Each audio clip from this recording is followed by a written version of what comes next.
Reform Committee, Mr. Gowdy. Thank you, Mr. Chairman.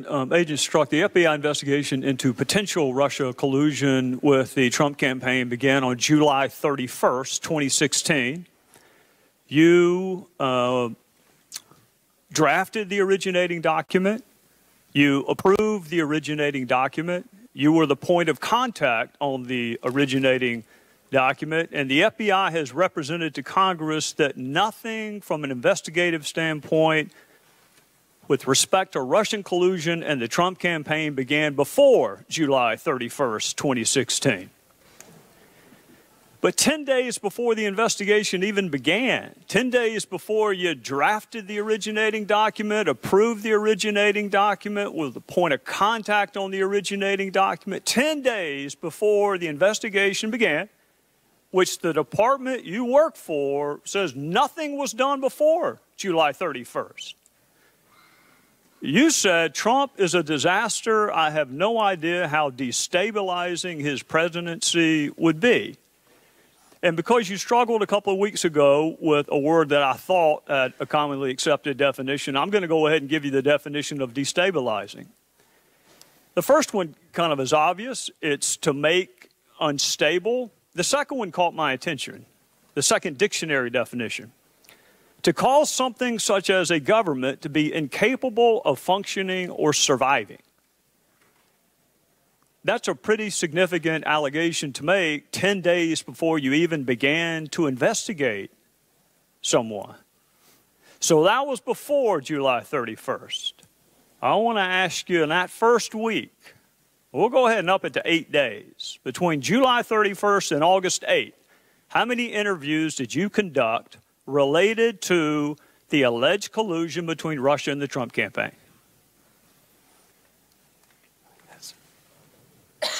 So, Congressman, as you know, counsel for the FBI, based on the special counsel's equities, has instructed me not to answer questions about the ongoing investigation. I'm asking for a number. Russian attempts to interfere. Agent Strzok, I'm asking for a number. I haven't gotten to the names.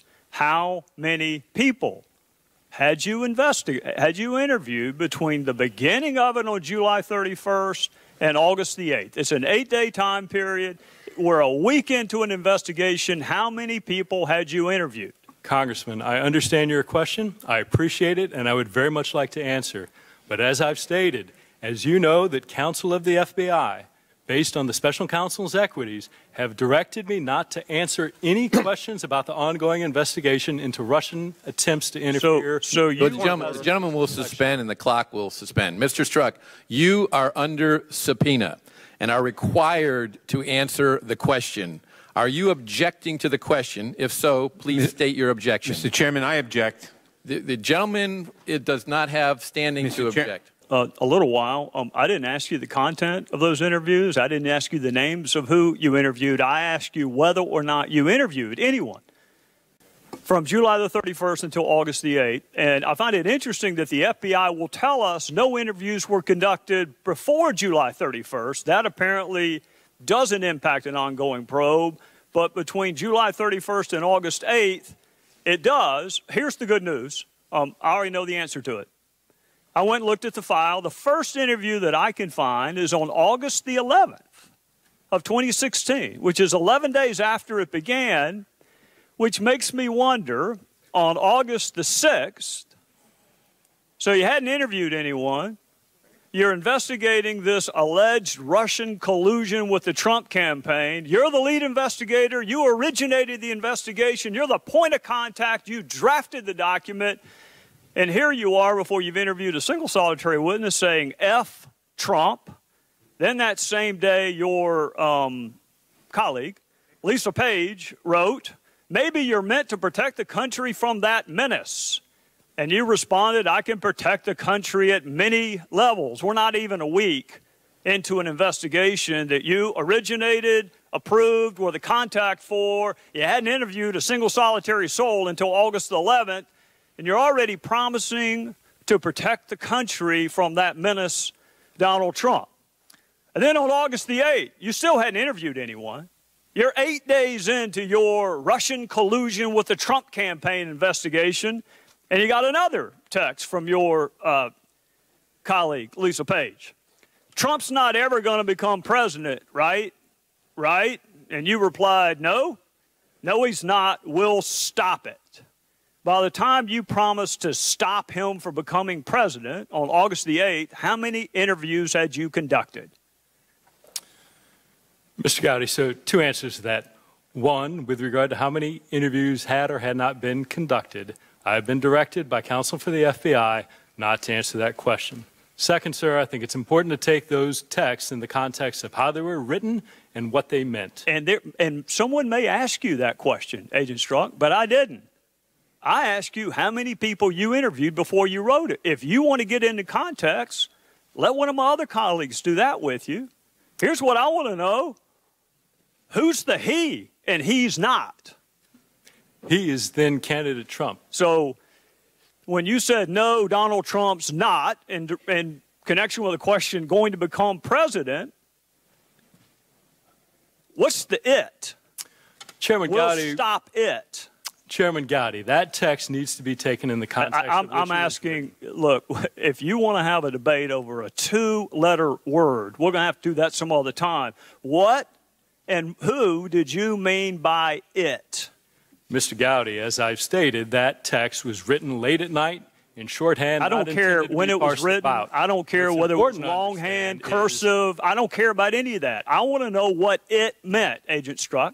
It would be his candidacy for the presidency, wasn't that tough? and my sense that the American population would not vote him into office. Right, right. Well, we hadn't gotten to the will yet.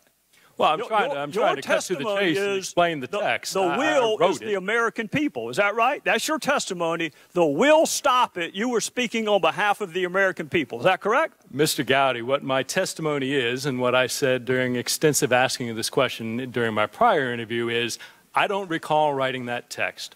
Are you denying writing the text? What I can tell you is that text in no way suggested that I or the FBI would take any action to influence the candidacy of Agent Strzok, that is a fantastic answer to a question nobody asked. Yeah, Mr. Gowdy, you asked what I meant. My question to you is Chairman, the witness will. going to be permitted to answer the question posed? The gentleman will suspend. After the conclusion of Mr. Gowdy's questions, if there's a question that he has not had the opportunity to answer, he will be given additional time to do that. The witness will. Well, you look forward to that. Mr. Gowdy's now, and he will not be interrupted by others. So your testimony. His time has expired, Mr. Chairman. Your testimony by 2.5 minutes. It's going to be tough for me to get through it if I keep getting interrupted. Your testimony a couple of weeks ago was the we meant the American people, which I found confusing because on November the 7th, which is the day before the election, you said this. You were concerned that those same American people that you were speaking on behalf of might actually elect Donald Trump president. So you said, OMG, this is effing terrifying. I think we know what effing means. I'm pretty sure we have OMG down too. What was terrifying about those same American people you trusted to stop him in August, not stopping him in November? What was so terrifying about that, Agent Strzok? Mr. Gowdy, I do not have a copy of the transcript. We have not been provided that transcript. It's your text. It's not the transcript. It's your text. Mr. Gowdy, what I would say in that is, one, I was not referring to the American electorate at all. The American electorate I respect in their decisions, and their right to vote is absolutely a cornerstone of our democracy. So at no time did I insult or call into question the judgment or the power of the American electorate. What I was expressing in that text is my personal belief and my personal sense of how I saw and what I believed in the potential upcoming administration. And see, that's what I find so confounding, because in August you blamed the we on the American people, that the American people would stop it, because you don't want it to be you and Lisa Page. Mr. Chairman, and you don't want it to be the FBI. Are we not given 5 minutes to answer questions? We have indulged this harassment 9 minutes. The chair, Judiciary and the Oversight Committee. I thought the gentleman will suspend. The chair, in agreement with the ranking members of both committees, agreed that there would be liberality in the questioning by the chairman and the ranking members of each committee. The gentleman will continue. What I find confounding, Mr. Chairman, we expect that liberality on every one of our questionings. What I find confounding, Agent Strzok, is you were counting on the American people. That was the we you referenced in August when you said, we'll stop it. But the American people didn't stop it. He actually won. So then we go to March of 2017, and you're already talking longingly about him resigning. And then we go to the day that Special Counsel Mueller, well, before we go to that, that's March of 2017. March of 2016, you wrote, God, Hillary should win 100 million to 0. And I'm assuming Hillary would be former Secretary of State Hillary Clinton? That's correct. All right. In March of 2016, weren't you investigating her for potential mishandling of classified information? We were. Had you interviewed her yet? No. Had you interviewed more than 30 other witnesses that wound up being interviewed? I would have to check the case file, but I'll take your representation. Well, if she had said something incriminating in your interview that took place months later of her, would she have won 100 million to 0 then? Likely not, no. Well, then why wouldn't you wait until the investigation was over before you have her the nominee and winning a general election against an opponent that hadn't even been named yet? 100 million to 0, Agent Strzok? That's how bad she should win? Mr. Gowdy, those personal expressions of my observing the political process of the presidential primaries had no bearing on my actions of any investigation, to include the investigation of Secretary Clinton. You couldn't think of or anybody else. Sir, you couldn't think of a single person that would not vote for Hillary Clinton for president? 100 million to 0, Agent Strzok? So that was clearly hyperbole, which I... Well, let's say it was hyperbole. Let's divide it by 10.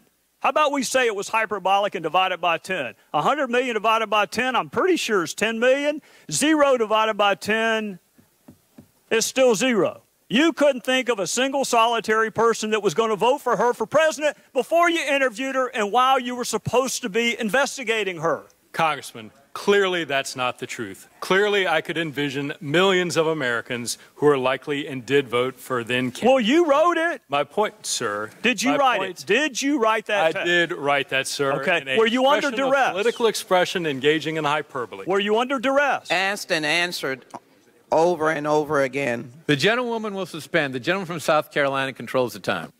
All right. We're going to go into one other time period. May 17th, 2017. Bob Mueller is appointed. Your friend Jim Comey's been fired. He's already leaked the memos to his law professor friend, and Mueller is special counsel. Do you remember how long it took for you to start talking about impeachment after Bob Mueller was appointed? I don't, sir. 1 day. 1 day. And you were talking about impeachment. And for anyone who may have missed it the day after his appointment, Agent Strzok, you did it again 5 days later. Now, how many interviews had you done as part of the special counsel team within the first 5 days of his appointment? Sir, again, same answer as before. I can't get into details. Right, and the answer is also the same. It's 0. No interviews had been done. I don't know if that's true or not. No interviews had been done by August the 8th when you're talking about stopping him and how terrifying it would be for him to win and how you can protect the country. And no interviews had been done before you're talking about impeachment of the president.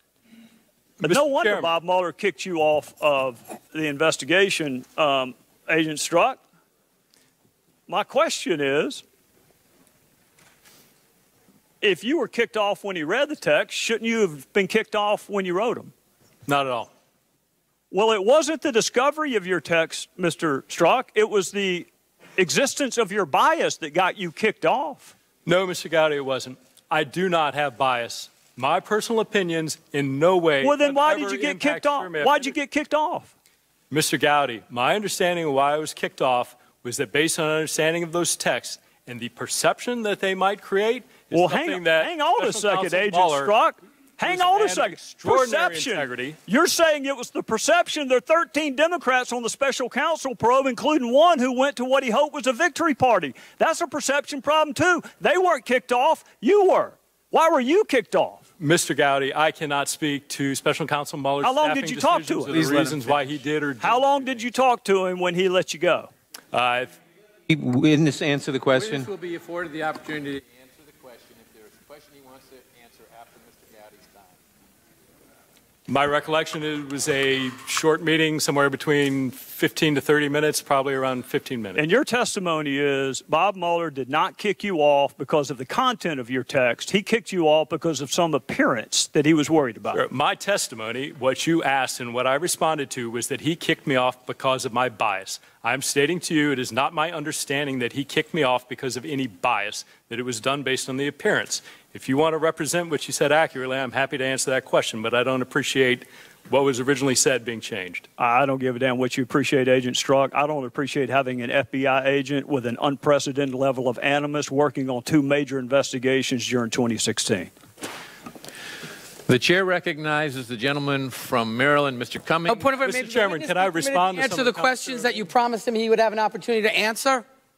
We endured 15 minutes of badgering of the witness. Can he be allowed now to answer as you promised, Mr. Chairman? The gentleman will suspend. The witness at any time can ask for additional time to respond to any member's question if the time has been You ended. said you were going to give him that opportunity at the end. I am giving him that opportunity. Mr. Chairman, may I respond to? Yes, you may. Mr. Gowdy. Sir, I think it's important when you look at those texts that you understand the context in which they were made and the things that were going on across America. In terms of the text that we will stop it, you need to understand that that was written late at night, off the cuff, and it was in response to a series of events that included then-candidate Trump insulting the immigrant family of a fallen war hero. And my presumption, based on that horrible, disgusting behavior, that the American population would not elect somebody demonstrating that behavior to be President of the United States. It was in no way, unequivocally, any suggestion that me, the FBI, would take any action whatsoever to improperly impact the electoral process for any candidate. So I take great offense and I take great disagreement to your assertion of what that was or wasn't. As to the 100 million to 1, that was clearly a statement made in jest and using hyperbole. I, of course, recognize that millions of Americans were likely to vote for candidate Trump. I acknowledge that is absolutely their right. That is what makes our democracy such a vibrant process that it is. But to suggest somehow that we can parse down the words of shorthand textual conversations like there's some contract for a car is simply not consistent with my or most people's use of text messaging. I can assure you, Mr. Chairman, at no time in any of these texts did those personal beliefs ever enter into the realm of any action I took. Furthermore, this isn't just me sitting here telling you, you don't have to take my word for it. At every step, at every investigative decision, there are multiple layers of people above me, the assistant director, executive assistant director, deputy director, and director of the FBI, and multiple layers of people below me, section chiefs, supervisors, unit chiefs, case agents, and analysts, all of whom were involved in all of these decisions. They would not tolerate any improper behavior in me any more than I would tolerate it in them. That is who we are as the FBI. And the suggestion that I, in some dark chamber somewhere in the FBI, would somehow cast aside all of these procedures, all of these safeguards, and somehow be able to do this is astounding to me. It simply couldn't happen. And the proposition that that is going on, that it might occur anywhere in the FBI, deeply corrodes what the FBI is in American society, the effectiveness of their mission, and it is deeply destructive. Mr. Chairman, I have a motion. I have a Rule 11 motion, Mr. Chairman. Clause 2. I move to subpoena Steve Bannon.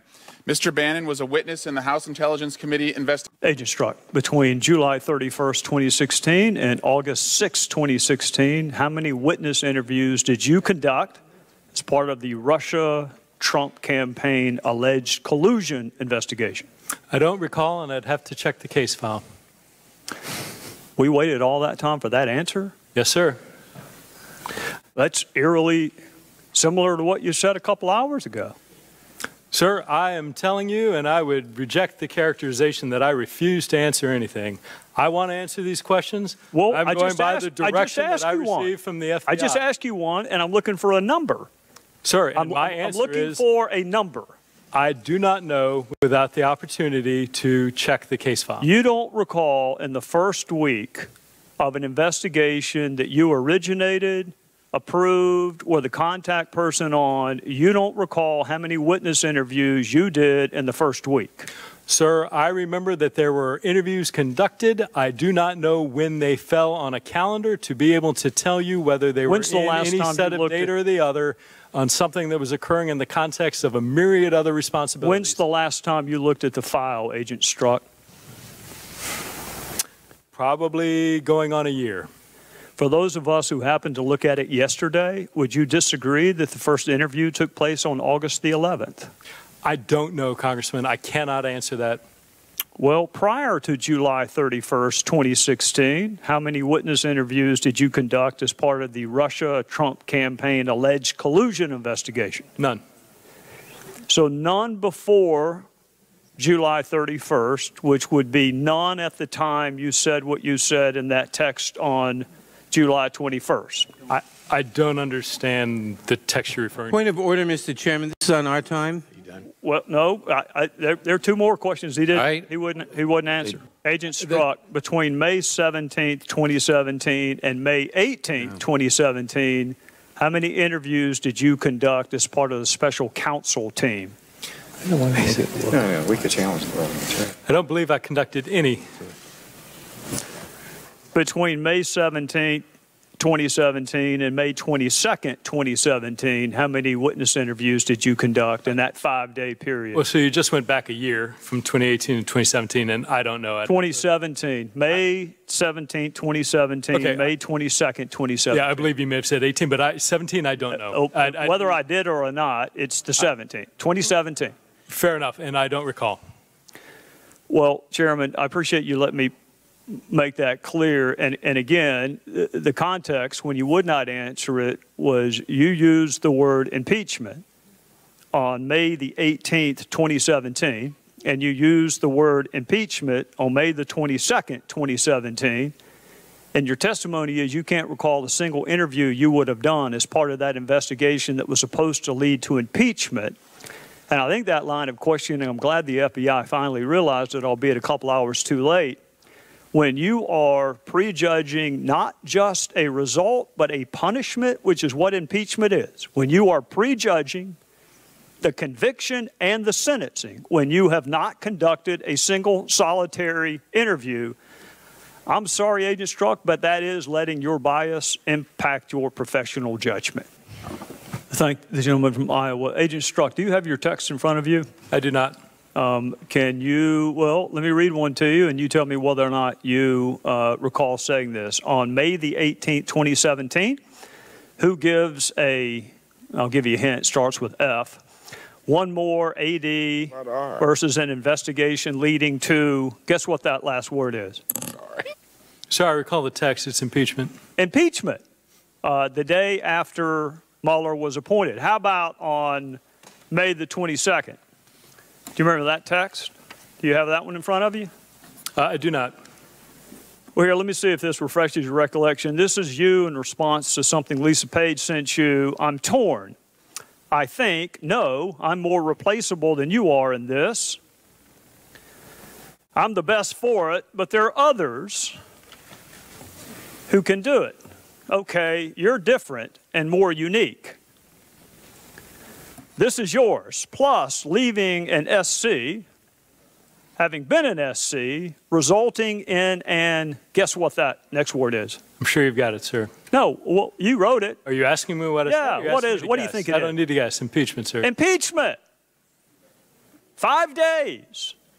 5 days after Mueller has been appointed special counsel, and you're already talking about impeachment twice. I thank the gentleman from Iowa.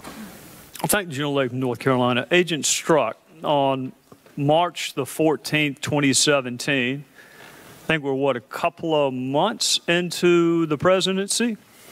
See if you can recall this text that you received. Finally, 2 pages away from finishing ATPM. Do you know the president resigns in the end? What is ATPM? I believe it's a reference to the book All the President's Men. All right. Do you recall how you replied? Generally, I feigned surprise and said something to the effect that we should be so lucky or fortunate. No, it was lucky. Lucky in what way? Sir, that he would resign as president. You wanted him to resign 2 months into his presidency? Sir, my sense was, in a personal belief, that I was not pleased with the direction and things that were being done with the presidency. I thought you trusted the American people. I thought that was what you said in August of 2016, that the American people would stop him, and then they didn't stop him. And here we are in March, all of a sudden not trusting the American people anymore. Sir, I utterly trust the American people. What I worry about is when the government of Russia puts their fingers on the scale and causes the will of the American people to be something other than America electing. How many indictments have there been of Americans for collusion with Russia? Sir, I couldn't answer that question. Sure you could. Well, when you worked on the investigation. When you say that, first, you know full well, sir, collusion is not a crime. I don't know where that term came from, but well, you're right. It's not. It's not conspiracy, coordination, collusion. A lot of people use those words in the same way. How about we say conspiracy? Sure. How many Americans have been indicted for conspiring with Russia to impact the 2016 election? None, to my knowledge. Yet. And we'll be happy to get Mr. Nadler as a witness at next week's hearing if he wants to help you answer that. So you wanted President Trump to resign 2 months into his presidency. No, sir. I think I read that text as a snarky comment about a book that was being read and a comment made. It is a conversational text exchange. It is not a written expression of a desire for something to occur. Well, maybe I missed it. Well, help me. God, that we should be so lucky. Yes, sir, and I think you would accept as a very intelligent, sophisticated man that people frequently speak when they're texting or in conversation. You'll say things that are hyperbole or exaggerations or not literal because that's just the nature of the way usually, Agent Strzok, not when I was supposed to be dispassionately, neutrally investigating someone. I actually did not, but let's go. Let's go. We've already passed the who gives a F. One more AD versus an investigation leading to impeachment. And I think we've already established that there is a school of thought that you can be impeached even if you're not a current office holder. You can be barred from holding office in the future, but you did not engage in any impeachment analysis in your other 2016 investigation with Secretary Clinton. You saved all of that for candidate Trump. So I want to go to another text. You and I both know the odds are nothing. If I thought it was likely, I'd be there, no question. Now, this is the day after Mueller was appointed. When you said be there, are you talking about on his team? Yes, sir. I hesitate in part because of my gut sense and concern. There's no big there. So in addition to disappointing the hell out of my Democrat colleagues, that someone who was investigating Russian collusion didn't think there was any there, why would you be concerned? Why would you not be ecstatic that there was no collusion? Why the word concern? Sir, I don't know what I meant. Concern to me seems like there is a lot going on and a lot presumptive that there may be something like impeachment. But, sir, you got to pick. Which one do you want? I'm either convinced that there's impeachment or I'm convinced what you just read, that there's no there. And the reality, sir, if you look at it, is the fact that I was looking at this with an open mind and saying, I don't know what there is. Actually, Agent Strzok, of all the universe of options, that's not the one I picked. But of all the universe of options, you looking at something with an open mind is not the one I picked. But that's the obvious one to conclude from that email. I'll tell you the one that I picked. The one I picked, and it breaks my heart to say this about an agent for an agency that I have tremendous respect for. You as a counterintelligence officer had no interest in participating in a counterintelligence investigation that was not going to lead to impeachment. No, sir. That's how I read it. Mr. If Chairman, I thought it was likely, I'd be there, no question. You are assuming someone else's in position. part. Chairman, you're coming to conclusions on someone else's viewpoints in the hearing. Allow the witness to respond. I'm pretty sure it's my time and the gentlelady's not recognized. I hesitate in part because of my gut sense and concern. There's no big there. Sir, may I What respond? were you concerned wasn't there? Sir, my concern was not knowing, given these allegations, what existed. Whether on the one hand, there was no criminal activity whatsoever, towards the middle, that there are individuals kind of pursuing their own agendas for their own self-enrichment, or on the far end, that there might be an impeachable offense. Why wouldn't you want to investigate it? May I answer your question? Well, my question is, why would you not want to investigate that? Sir, I did want to investigate that. That is not what you're reading. What you are reading is my trying to decide what I want to do with the course of my career and whether to stay as a Deputy Assistant Director in the Counterintelligence Division, where I have oversight of a wide variety of threats around the globe, or whether I want to remove myself and go work on something in the Special Counsel's office that is very specific, that is going to take, I don't know how long it was going to take. Yeah. Well, So, sir, but what to your point, you're leaving out one really important word, Agent Strzok, impeachment. That was in all of your text. Regular order. It's now a minute and a half over. Does it, Mr. Sorry, Chairman, if we you made that one on and on and on as long as you quicker I can go. But point of order. I would take Time is one up. big word of impeachment and add 4 big words of no big there. And the reality is, you know full well I said both. And you know why I said both. Why I did that and what I'm telling you under oath is that I did not know what existed. I had prejudged nothing. That was all to be determined. And that is a logical way for investigators, attorneys, and everybody else to approach with the political death penalty and impeachment is not the logical way a neutral, dispassionate